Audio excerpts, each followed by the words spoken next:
আসসালামু আলাইকুম সবাইকে আমন্ত্রণ জানাচ্ছি ক্লাস ডেইলি লাইফে। অনেক দিন পর নতুন একটি ব্লগ নিয়ে আসলাম।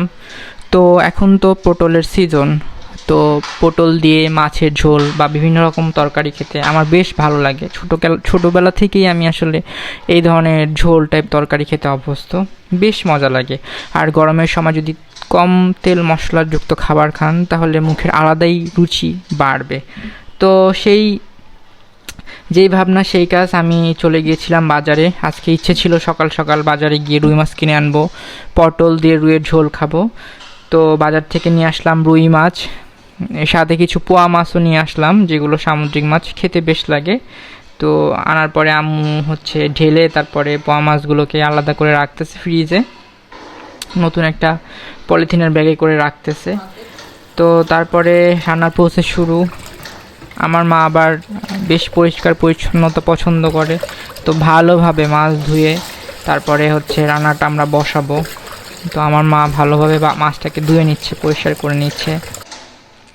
তারপরে এই যে সামান্য হলুদ গুঁড়া দিয়ে দিলাম, সামান্য হলুদ গুঁড়া, তারপরে দিব লবণ দিয়ে ভালোভাবে মেখে তারপরে মাছটাকে আমরা ফ্রাই করব।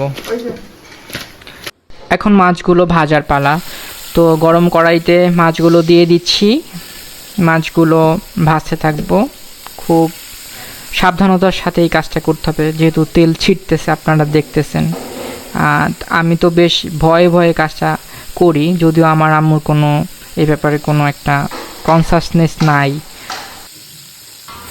আর ওইদিকে আমি যে পটলগুলো আনছিলাম, ওই পটলগুলো আম্মু এখন কুটবে, বটি দিয়ে কুটে তারপরে এগুলো আমরা রান্নার জন্য ইউজ করব। তো নতুন বাজারে পটল ওঠা শুরু করছে। তো পটলগুলা এখন আপনার সাইজে একটু লম্বাটে, এগুলো সম্ভবত হাইব্রিড, আমি শিওর জানি না। বাট এখন তো বাজারে অনেক টাইপের সবজি পাওয়া যায়, নতুন এই পটলগুলা তো নিয়ে আসলাম। এখানে হাফ কেজির মতো আছে।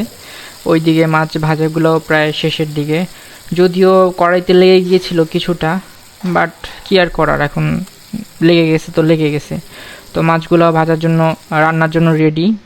তো কড়াইতে সামান্য তেল দিয়ে দিলাম, তেল দিয়ে তারপরে এটা পেঁয়াজ রসুন বাটা, তারপরে পরিমাণ মতো হলুদ, লবণ, তারপর মরিচের গুঁড়ো, তারপরে দিয়ে দিলাম জিরা বাটা, আদা বাটা সামান্য পরিমাণে। তারপর নাড়বো, নেড়ে ভালোভাবে নাড়তে হবে যাতে করে মশলার তেলটা ভালোভাবে মিশে যায়। তারপরে সামান্য পানি দিয়ে দিলাম, পানি দিয়ে দেন আবার মশলাটা সামান্য কষানোর পর আমার পটলগুলি দিয়ে দিব। পটলগুলি দিয়ে হালকা নাড়াচাড়া করতে হবে, হালকা নাড়াচাড়া করে দেখবেন যে মশলা যাতে পটলের গায়ে ভালোভাবে মিশে যায়। দেন তারপর সামান্য পানি দিব, পানি দিয়ে যখন পটলগুলো সিদ্ধ হয়ে যাবে তখন ভাজা মাছগুলো পটলের মধ্যে দিয়ে দিব, তরকারির মধ্যে। কিছুক্ষণ কষানোর পরেই যে এরকম একটা টেক্সচার, তেলটা উপরে ভেসে উঠবে। দেন সবার শেষে সামান্য পরিমাণ ধনিয়া পাতা দিয়ে ছড়িয়ে ছিটিয়ে দিলেই হয়ে যাবে। একটু নেড়ে চেড়ে দিচ্ছি যাতে ধনিয়া পাতাগুলা সব জায়গায় যায় তরকারির। দেন এই তো আমার তরকারি প্রায় রেডি। গরমের সময় এরকম পাতলা ঝোল, বিশেষ করে রুই মাছ পটল কিংবা রুই মাছ আলু ঝোল বেশ লাগে, আপনারা ট্রাই করতে পারেন।